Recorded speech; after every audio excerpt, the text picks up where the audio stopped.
أعوذ بالله السميع العليم من الشيطان الرجيم بسم الله الرحمن الرحيم الحمد لله رب العالمين وبه نستعين والصلاة والسلام على أشرف الأنبياء والمرسلين خاتم النبيين رحمة للعالمين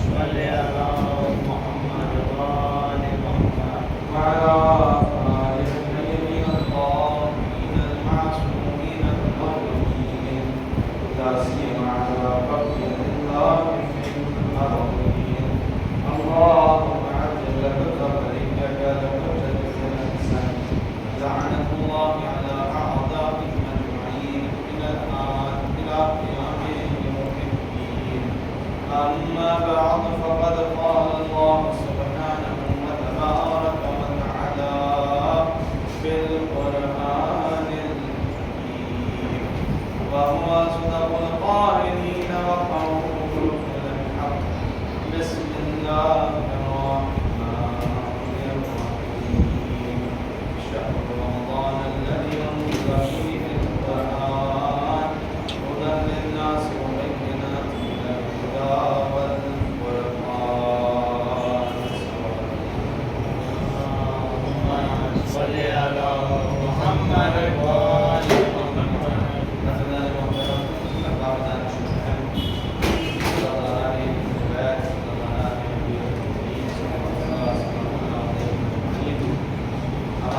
باعث شرف ہے اور باعث امتیاز ہے کہ ہم اللہ سبحانہ و تعالیٰ کی بارگاہ میں عبادت الہی کے لیے حاضر ہو رہے ہیں۔ عزیزوں، یہ ماہ رمضان ہمارے لیے ایک ایسا سب سے بہترین مہینہ ہے جو ہمیں ایک موقع عنایت فرماتا ہے، ایک موقع مل رہا ہے کہ ہم اپنے گناہوں کو مٹائیں اور اپنی بخشش کروا دیں۔ آپ سوچ کر دیکھیں کہ اس ماہ رمضان میں اللہ نے اس مہینے کو 3 حصوں میں تقسیم کیا ہے۔ ایک اعلان کیا رحمت اللہ واسعہ، اے میرے بندو تمہارے گناہ جتنے بھی ہو مگر میری رحمت کا سایہ کبھی تم سے دور نہیں رہے گا، بلکہ فرمایا اگر تمہیں اپنے گناہوں پر احساس ہو جائے، تم اگر محسوس کر لو کہ تمہاری غلطی ہے، تم نادم ہو جاؤ، اپنی بخشش کے لیے اللہ کی بارگاہ میں آؤ، مایوس نہ ہونا، جس نے تم پر اپنی رحمت کا سایہ مقرر کیا ہے وہی تمہارے گناہوں کو بھی بخش دے گا۔ اے میرے بندے، جب گناہ تیرے بخش دیے گئے، جب تو بہترین اعمال کرنے کے لیے عہد و وعدہ کر چکا ہے، اب فکر نہ کر، ابھی سے تجھے بشارت دے رہا ہوں کہ تیسرا عشرہ تیرے لیے نجات کا عشرہ قرار دیا ہے۔ عزیزوں، سوچ کر دیکھیں، اللہ نے ایک ایسا قانون نظام ہمارے لیے مقرر کر دیا جس کا تصور بھی ممکن نہیں ہے۔ عزیزوں، تب تک ہم مسلسل 2 دن گفتگو کرتے رہے کہ امیر کائنات نے کیسے معرفت الہی، کبھی ہم نے سوچا تھا کہ مولائے کائنات کی اقوال، مولائے کائنات کے فرمودات، مولائے کائنات کے قول، مولائے کائنات کے حدیث جس میں معرفت الہی کے سمندر پہ تھا، سوچ نہیں سکتے۔ کیوں؟ کیونکہ فقط اس لیے جب بندہ پریشان ہوتا ہے تو اللہ اسے مایوس نہیں دیکھ سکتا۔ جب بندہ پریشان ہوتا ہے تو وقت کا امام اپنی شیعہ کو مایوس نہیں ہونے دیتا۔ اب سوچ کر دیکھیں، یہی تو اللہ کہتا ہے توکل علی اللہ فہو حسبک ان اللہ بالغ امرہ قد جعل اللہ لکل شیء قدرا۔ اے بندے خدا، جہاں تم نے اپنے آپ کو ایسے بنا لیا جیسے اللہ چاہتا ہے، اور اللہ کی ذات پر اتنا توکل ہے کہ جو کچھ ہے وہ اللہ سے ہے، اور جو کچھ ملے گا وہ اللہ سے ملے گا، جو کچھ عنایتیں عطا ہوگی وہ اللہ کی طرف سے ہوگی، اور یہ سارا کا سارا نظام اللہ کی طرف سے مقرر شدہ ہے۔ جب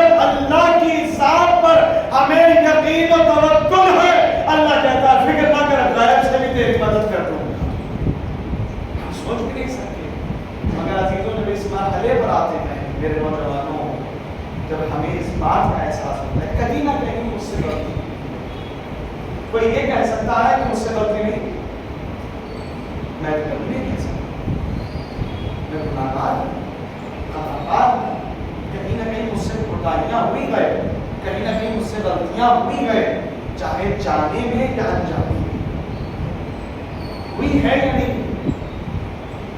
جب ہم سے غلطی ہو رہی ہے، جب اپنے آپ کو معصوم نہیں کہتے، تو اللہ نے ایک سبب، ایک وسیلہ، ایک راستہ بتا دیا ہے کہ ہمیں کس راستے پر جانا۔ ایک شخص سرور کائنات حضرت محمد مصطفیٰ صلی اللہ علیہ وآلہ وسلم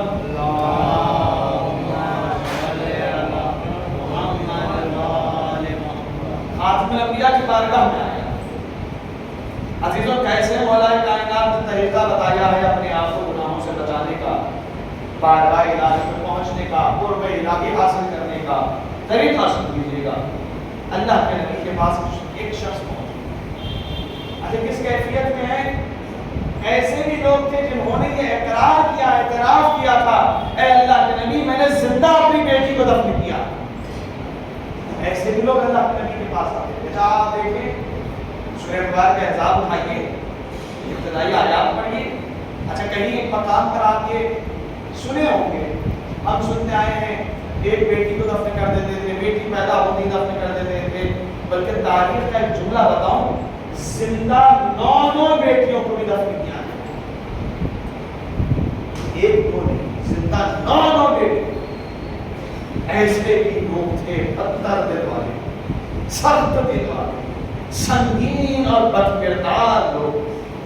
ایک گناہگار اللہ کے نبی کے پاس پہنچا، کہنے لگا اللہ کے نبی میں گناہگار ہوں، خطاکار ہوں، حرام کاموں میں مبتلا ہوں، اللہ کے نبی اتنا بتا دیجئے کیا اگر میں توبہ کر لوں تو قبول ہوگی یا نہیں؟ 2 سوالات اس کے تھے، بڑی توجہ، 2 سوالات۔ پہلا سوال، اگر میں توبہ کروں تو اللہ قبول کرے گا یا نہیں؟ اللہ کے نبی نے فرمایا کتنے گناہ تھے؟ 1 2 3 4 10، کتنے گناہ ہیں؟ کہا کہ میں نہیں بتا سکتا کہ کتنے گناہ مجھ سے ہوئے، بس اتنا کہہ سکتا ہوں کہ مکمل سر سے لے کر قدموں تک گناہوں میں ڈوبا۔ اللہ کے نبی نے فرمایا اتنا بتا تیرے گناہ بڑے ہیں یا اللہ کی رحمت بڑی ہے؟ کیا سوال ہے اللہ؟ تیرے گناہ بڑے گئے یا اللہ کی رحمت بڑی ہے؟ کہا تو سوچ میں نہیں سکتا، کائنات کا ذرہ ذرہ ایک ہو کر بھی تجھے سایہ دینے کی کوشش کرے پھر بھی کم ہے اس رحمان کی رحمانیت عظیم ہے۔ اس کے بعد اس کا دوسرا سوال، اے اللہ کے نبی میں گناہوں سے بچوں کیسے؟ تو اللہ کے نبی نے پوچھا کہ کون سے گناہ مجھ سے ہوئے؟ بڑی کون سے گناہ؟ اس نے گنانا شروع کیا، شراب نوشی، جوا، چوری، زنا، فارنیکیشن، زندہ بیٹی کو دفن کرنا، لوگوں کا حق غصب کرنا، کئی ایسی چیزیں بتائے جو اگر ہمارے سامنے کہیں جائے تو ہمارے منہ آپ لگتے۔ اللہ کے نبی نے مسکرا کر پوچھا چاہتا کیا ہے؟ اللہ کے نبی یہ گناہ سے بچوں کیسے؟ کہا جھوٹ بولنا چھوڑ دے۔ پہلی مرتبہ کہا جھوٹ بولنا چھوڑ دے۔ اصحاب بھی پریشان، پھر سے پوچھا اللہ کے نبی بتائیے کوئی اور طریقہ؟ دوسری مرتبہ بھی کہا جھوٹ بولنا چھوڑ دے۔ اتمام حجت کے لیے تیسری مرتبہ پوچھا، کہا جھوٹ بولنا چھوڑ دے۔ اصحاب پریشان، سوال کرنے والا پریشان، چلا گیا، چند دن کے بعد لوٹ کر آیا۔ اللہ کے نبی نے اتنا کہا دیکھو اب جو آنے والا ہے وہ گناہگار نہیں مرد صالح بن کر آ رہا ہے۔ جب آیا اصحاب پریشان، اللہ کے نبی تو گناہگار ہے، حرام کام کرنے والا ہے، حرام خوری کرنے والا ہے، حق غصب کرنے والا ہے، شراب دینے والا ہے, چوری کرنے والا ہے, زانی ہے, کیا کیا گناہ نہیں بتائے. اللہ کے نبی نے مسکرا کر کہا صبر کرو کیونکہ صبر میں حکمت ہے. ایک مرتبہ کہنے لگے اے سائل بتا آخر اتنے دن کیا کیا, کہ اللہ کے نبی زنا کرنے گیا, رک گیا, شراب نوشی کے لیے گیا, رک گیا, جوا کھیلنے گیا, رک گیا, حرام کاموں کے لیے گیا, رک گیا, سنسان سڑک دیکھی, سونا دیکھا, اپنے آپ کو بچا لیا. کہ سبب کیا ہے, مجھے اطمینان تھا, آپ سے وعدہ کر کے گیا ہوں, جھوٹ نہیں بولوں گا. سوال کریں گے کہ اتنا بتا دے ہم گناہ چھوٹے یا نہیں چھوٹے. ایک جھوٹ سے سارے گناہ چھوٹ گئے. امام سے پوچھا گیا مولا اگر ہم پریشان ہیں, رزق میں تنگی دکھ رہی ہے, بس اتنا یاد رکھ لو عزیزوں, اگر کسی کے رزق میں تنگی ہے, اگر کوئی برکت کی وجہ سے برکت حاصل کرنا چاہتا ہے, کوئی پریشان ہے, تو یہ عمل کو کبھی ترک نہ کرنا. امام نے فرمایا الکذب ینقص الرزق, جھوٹ رزق کو گھٹا دیتا ہے. اگر کماتے ہو کمی جھوٹ سے ہو جائے گی, پڑھتے ہو علم میں کمی ہو جائے گی, اگر ترقی کرنا چاہتے ہو ترقی میں رک جاؤ گے. کیوں؟ کیونکہ جب تک جھوٹ بولتے رہو گے شیطان کھینچتا رہے گا, سچ بولتے رہو گے رحمان کا سایہ برقرار رہے گا. سبا پڑھتے ہیں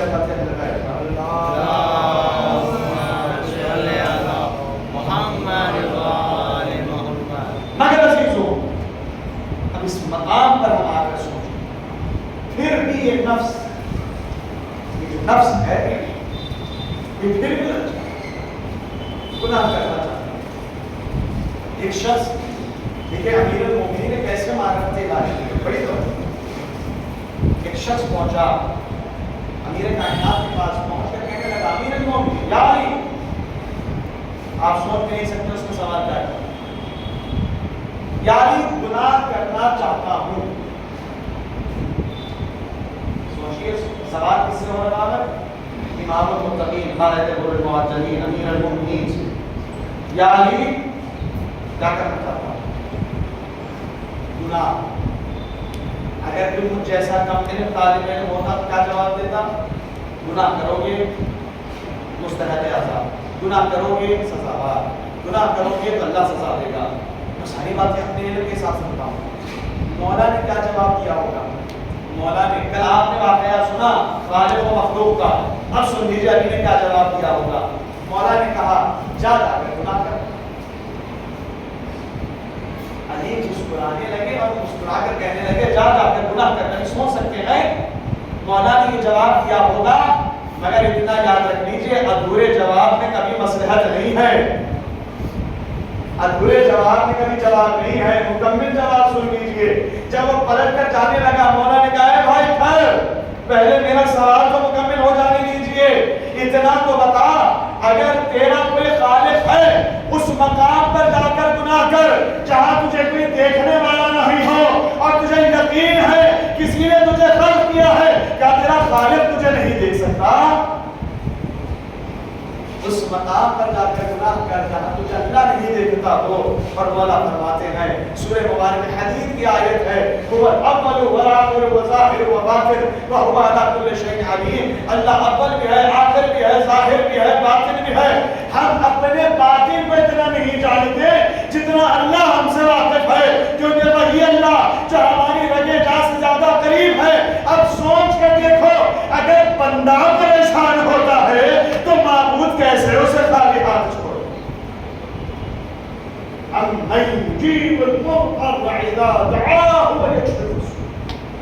جب انسان پریشان ہو کر در در بھٹک بھٹک کر آخر میں بے بسی کے عالم و اضطراب کے عالم میں جکڑ جاتا ہے, اتنا ہی کہتا ہے معبود بس تیرے علاوہ, اور اسی معبود نے یہ نظام قائم کر دیا یا ایھا الذین آمنوا اتقوا اللہ, اے ایمان لانے والوں تقوی اختیار کرو. فابتغوا الیہ الوسیلہ, اگر تم اللہ کے قریب آنا چاہتے ہو تو وسیلہ تلاش کرو. وسیلہ بنانے کے لیے نہیں کہا, وسیلہ تلاش کرنے کے لیے کہا ہے. بنایا اسے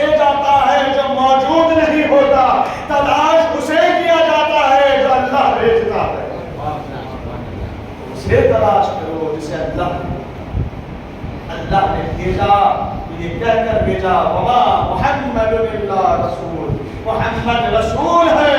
اگر محمد کے بعد کوئی محمد جیسا ہو سکتا ہے تو قرآن کہتی ہے ما ننسخ من آیۃ او ننسها نأتی بخیر منها ومثلها، ایک نشانی اس وقت تک ختم نہیں ہوتی، نأتی بخیر منها ومثلها، جب تک کہ اس سے بہتر یا اللہ کے نبی سے بہتر، خاتم الانبیاء سے بہتر، حبیب الہ العالمین سے بہتر کوئی نہیں ہے۔ اگر دیکھنا ہے تو قرآن میں جتنے انبیاء کا تذکرہ ہے سب سے زیادہ نام اس نبی کا لیا گیا، اولی العزم پیغمبر، صاحب شریعت، صاحب کتاب، جناب کلیم اللہ، جناب موسیٰ جب کوہ طور پر جاتے تھے تو کوہ طور معراج موسیٰ ہے، جہاں احد جبریل ٹھہر جائے محمد اس کے آگے بڑھ جائے، وہاں سے معراج نبوی شروع ہوتی ہے۔ تو اللہ نے کہا ما ننسخ من آیۃ او ننسها نأتی بخیر منها، بتاؤ کیا ان سے بھی بہتر کوئی ہو سکتا ہے؟ نہیں، او مثلها، اب جو آئے گا وہ محمد یا محمد جیسا آئے گا۔ محمد جیسا ہمیں کوئی نہیں ملا سوائے ایک کے، جس کے لیے محمد نے خود کہا من کنت مولا فہذا علی مولا، کہ میں محمد جس کا مولا یہ علی اس کے مولا۔ یا سوچ کر دیکھیے عزیزوں کیسے ہمارے لیے یہ ہدایت کا بس آخری بات ذہن رکھنا، یہ ساری چیزوں کو ہم غور سے دیکھتے ہیں تو ہم اپنی جو فریاد اللہ کی بارگاہ میں رکھتے ہیں۔ بس عزیزوں میں یہ اسے دعا سمجھے یا اسے ذکر سمجھے یا اسے حاجت طلب بھی سمجھے یا اسے کوئی عمل سمجھے جو امیر کائنات نے بتایا، جانتے ہیں ہر وہ چیز جو انسان کے لیے باعث پریشانی ہوتی ہے، بلا کی موجب ہوتی ہے، بیماری کی طرح ہوتی ہے، پریشانی کی طرح ہوتی ہے، مشکل کی طرح ہوتی ہے، اگر کسی کو اپنی زندگی میں سکون چاہیے، اگر کسی کو نعمت الہی حاصل کرنا ہے، امیر کائنات فرماتے ہیں موت کے علاوہ ہر مسئلے کا حل جس میں لکھا ہوا ہے وہ کیا ہے؟ جو امیر المومنین کے واقعے سے ملتا ہے، پہلے گناہگار کی توبہ کے لیے، مفلس رزق میں تنگی کے لیے، اولاد کے لیے، اگر کسی کا باپ یا کسی کی جائیداد اجڑ گئی ہے اس کے لیے، اور اگر کسی علاقے یا گاؤں میں نہر پانی کی کمی ہو چکی ہے، قحط پڑ چکا ہے۔ امیر المومنین ایک مرتبہ مسجد میں موجود تھے،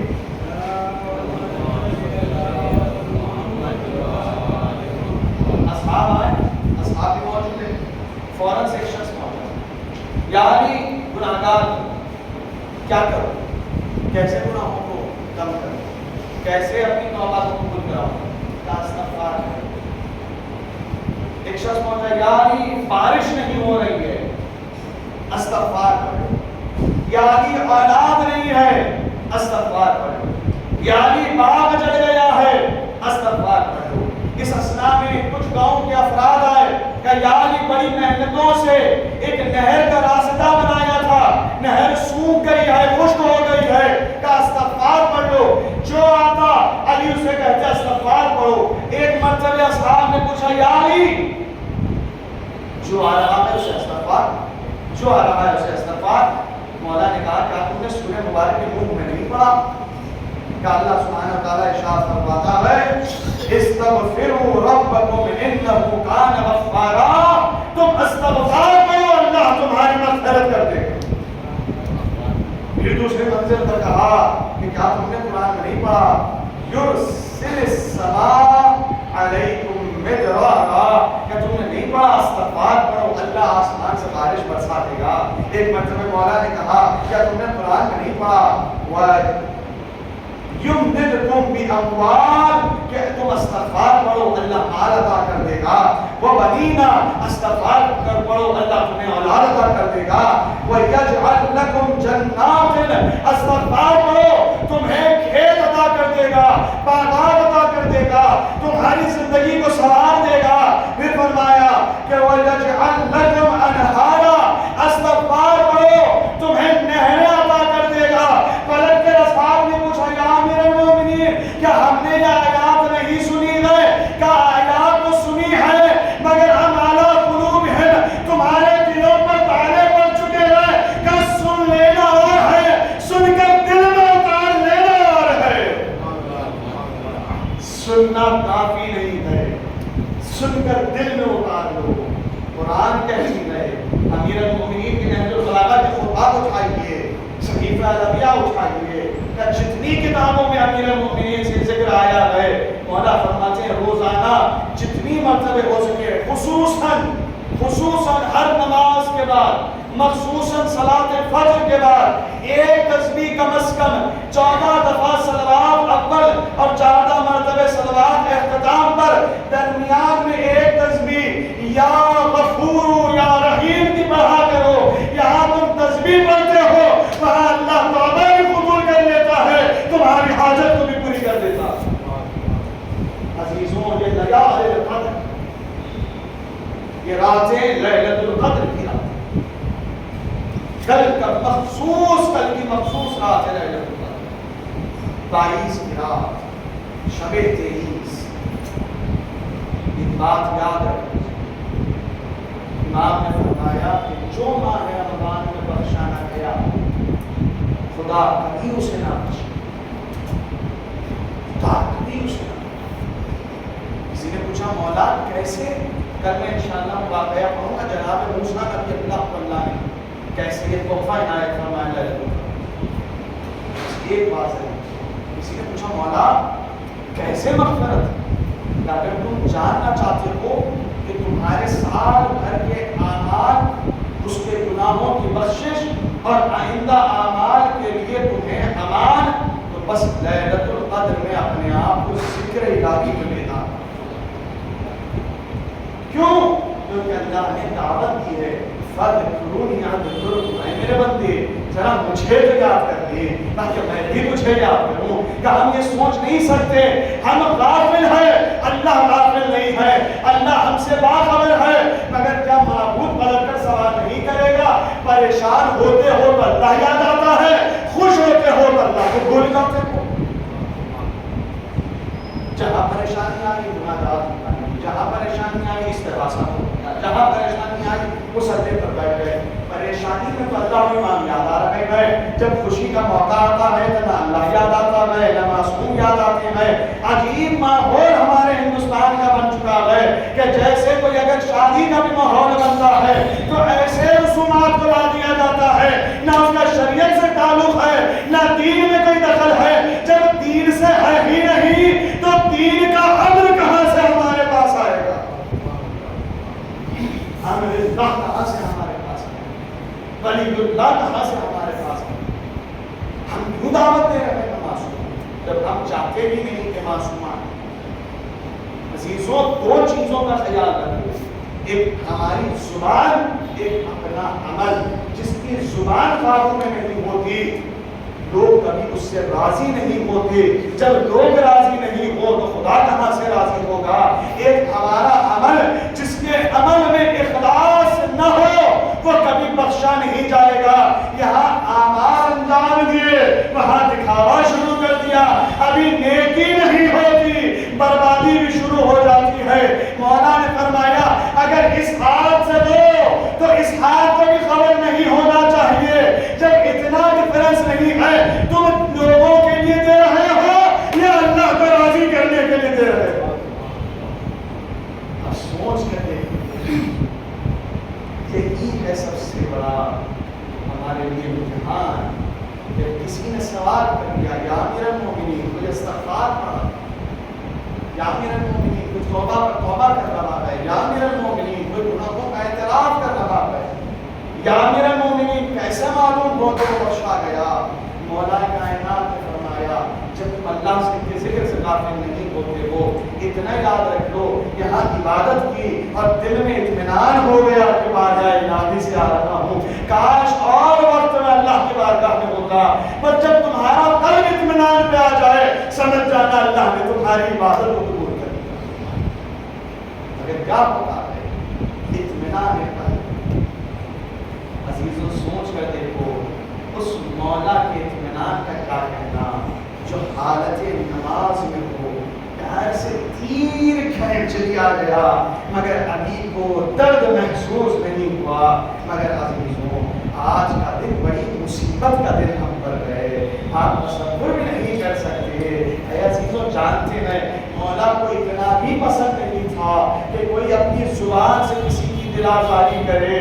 مولا امام حسن امام حسین کو یہی وصیت کر رہے تھے، اب مکتوبات نہج البلاغہ اٹھائیے، مولا نے کہا فرمایا بیٹا حسن حسین اللہ اللہ یتیموں کا خیال رکھنا، اگر کوئی کہتا کہ تم یتیم ہو، مولا کہتا اگر کوئی تم سے یتیمی کا سوال کرے اتنا کہنا ہمارا بابا علی ہے، اللہ اللہ ہے امیر المومنین۔ کیا گزری ہوگی جب علی کے سر پر ضرب لگی اور جبریل نے منادی کہا تمت اللہ ارکان الہدی، اے مومنوں اٹھو دین کے ارکان ٹوٹ گئے، علی کے سر پر ضرب لگ گئی، اے یتیموں آؤ تمہارا والی زخمی ہو گیا ہے، اللہ اللہ اے علی۔ کیا عالم ہوگا عزیزوں، بچے تڑپ رہے ہیں، اپنے دل پر ہاتھ رکھ کر بتائیے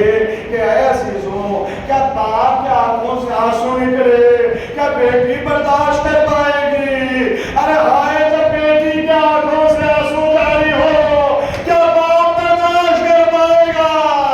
میں ہاتھ جوڑ کے کہوں گا مولا اللہ نے زینب و کلثوم علی کا جنازہ اٹھ رہا ہے، ارے تڑپ تڑپ کے کہتی ہے اے بابا، ارے زینب اکیلی ہو گئی، اے بابا ہمیں یتیم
ہم سب تیری بارگاہ میں مغفرت کی دعائیں کر رہے ہیں۔ توبہ کر رہے ہیں، ہماری اس توبہ و مغفرت کو قبول فرما۔